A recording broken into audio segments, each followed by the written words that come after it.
देखेंगे आज हम लोग मैथ का संख्या पद्धति, ठीक है।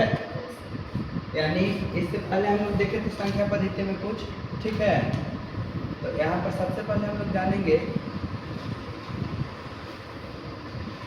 कि संख्या पद्धति में सबसे पहले प्राकृतिक संख्या होता है। सबसे पहले क्या होता है?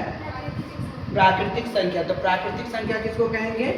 यानी कि प्राकृतिक संख्या बोलने का सेंस हुआ कि जिससे हम किसी भी चीज को गणना करते हैं, यानी गिनती की संख्या को हम लोग प्राकृतिक संख्या बोलेंगे, ठीक है। यानी यहाँ पर लिखा है कि ऐसी संख्या जो वस्तुओं के गिनने के काम आती है उन्हें प्राकृतिक संख्या कहते हैं। प्राकृतिक संख्या को हम लोग n से प्रकट करते हैं, ठीक है। प्राकृतिक संख्या को क्या से प्रकट करेंगे? n से। जीरो प्राकृतिक संख्या नहीं है, यानी प्राकृतिक संख्या में जीरो को शामिल नहीं किया गया है ना। प्राकृतिक संख्या जैसे मान लेते हैं हमको किसी चीज को गिनना है, तो गिनने के लिए हम लोग कहाँ से स्टार्ट करते हैं? 1 2 या 1 2, जीरो से स्टार्ट करते हैं?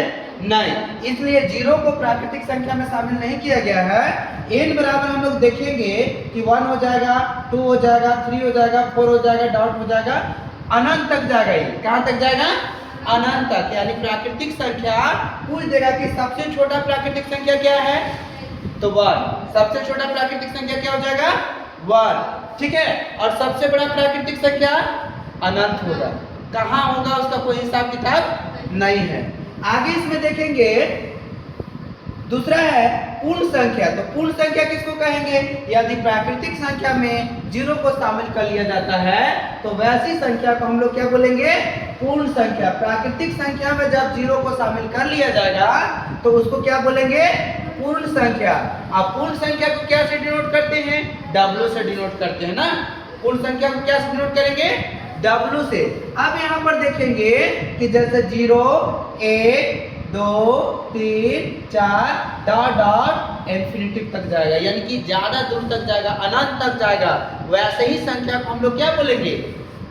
पूर्ण संख्या। पूर्ण संख्या में यही समझना है कि एक जीरो था, जीरो को शामिल नहीं किया गया था, अब जीरो को शामिल कर लिया जाएगा तो वो संख्या क्या हो जाएगा?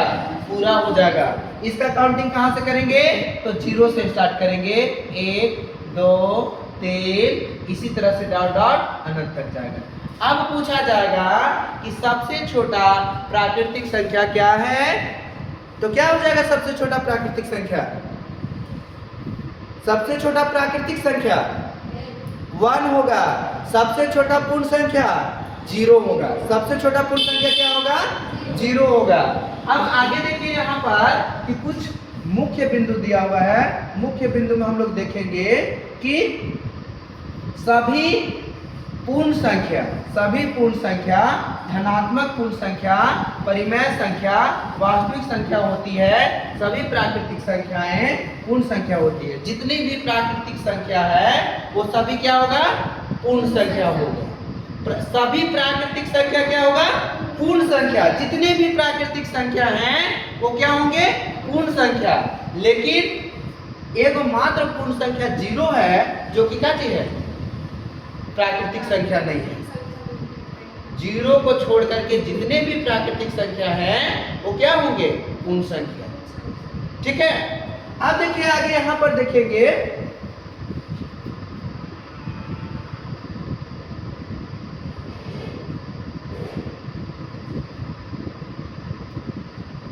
पूर्णांक संख्या। तो पूर्णांक संख्या हम लोग किसको बोलेंगे? प्राकृतिक संख्या, शून्य, ऋणात्मक संख्या के समूह को ही पूर्ण संख्या कहते हैं।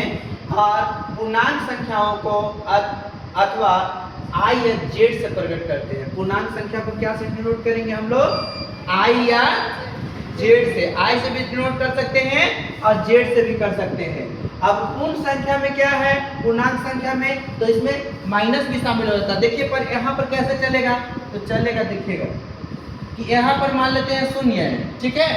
अब 0 में इधर गिनाएगा 1 2 3 4, ऐसे डॉट डॉट इधर अनंत तक जाएगा। कहाँ तक जाएगा? अनंत तक जाएगा। और इधर आएगा -1 -2 -3, ये सब क्या है? दोनों मिला करके, यानी इधर वाला संख्या इधर भी बढ़ेगा, इधर भी अनंत तक जाएगा और उधर भी अनंत तक जाएगा, ठीक है। जब संख्या दोनों तरफ अनंत तक बढ़ेगी तो वैसी संख्या को हम लोग क्या बोलेंगे? पूर्णांक संख्या। क्या बोलेंगे? पूर्णांक संख्या। अब इसमें आगे देखेंगे वास्तविक संख्या। वास्तविक संख्या क्या है? तो वास्तविक संख्या जिसको हम लोग रियल नंबर बोलते हैं, तो दशमलव भेद या ऋणात्मक या धनात्मक या वर्गमूल मिश्रण सभी संख्या को हम लोग क्या बोलते हैं? वास्तविक संख्या बोलेंगे। वास्तविक संख्या बोलने का मतलब हो गया कि दशमलव भी हो सकता है इसमें, ठीक है? क्या हो सकता है? दशमलव। जैसे मान ले 4.5, तो ये भी क्या है? वास्तविक संख्या है। अगर बटा में रहेगा जैसे 2/4, 2/3, तो ये भी वास्तविक संख्या है। इसी प्रकार से और कुछ हो सकता है, जैसे 1/2, ये भी वास्तविक संख्या है, ठीक है? इसके अलावा माइनस वाला संख्या भी क्या होगा?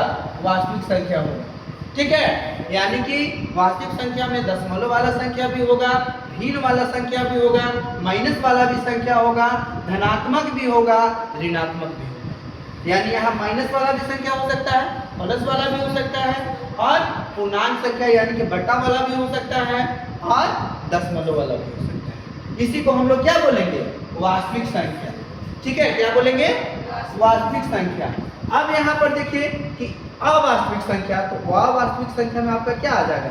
जैसे मान लेते हैं कि जो संख्या का परिभाषा नहीं है, जैसे मान लेते हैं कि -1/0। अब 1/0 है, तो अगर एक आम है माइनस एगो आम है, उसको 0 जहां बांटना है तो बटाएगा? नहीं ना बटाएगा।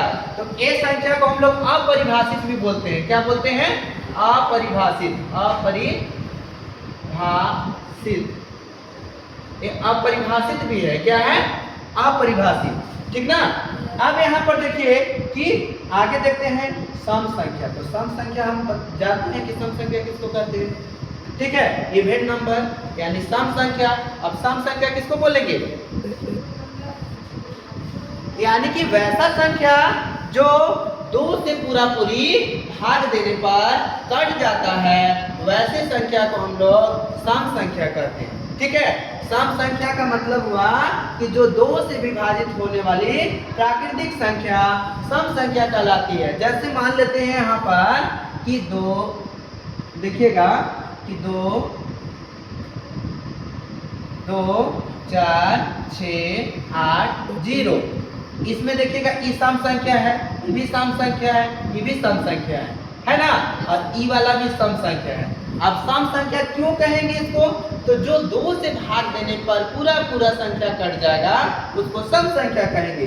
जैसे ये 2 है ना, अब 2 को 2 से भागा दे दीजिए तो क्या कट गया ना? पूरा एक आया ना, यही सम संख्या है। इसी प्रकार से देखेंगे 4, तो 4 को अगर 2 से डिवाइड कर देते हैं तो 2 दूनी क्या हो जाता है?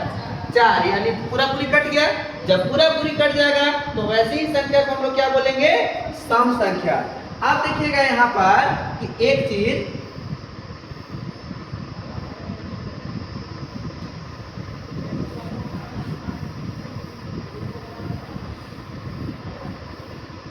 आप यहाँ पर देखिएगा, जैसे मान लेते हैं कोई लंबा संख्या हमको दे दिया है।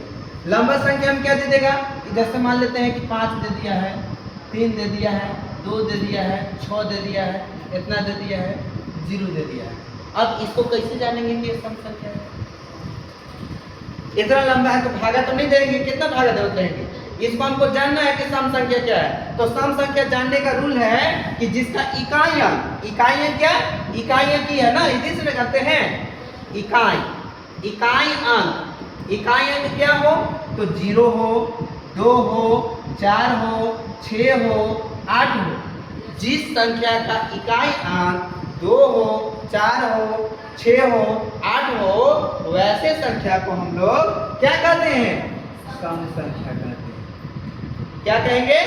सम संख्या। यानी एक नया डेफिनेशन निकाल सकते हैं कि जिस संख्या के इकाई अंक 2, 4, 6, 8, 0 हो, वो क्या है? सम संख्या, ठीक है? समझ गए? तो ये सम संख्या है ना कि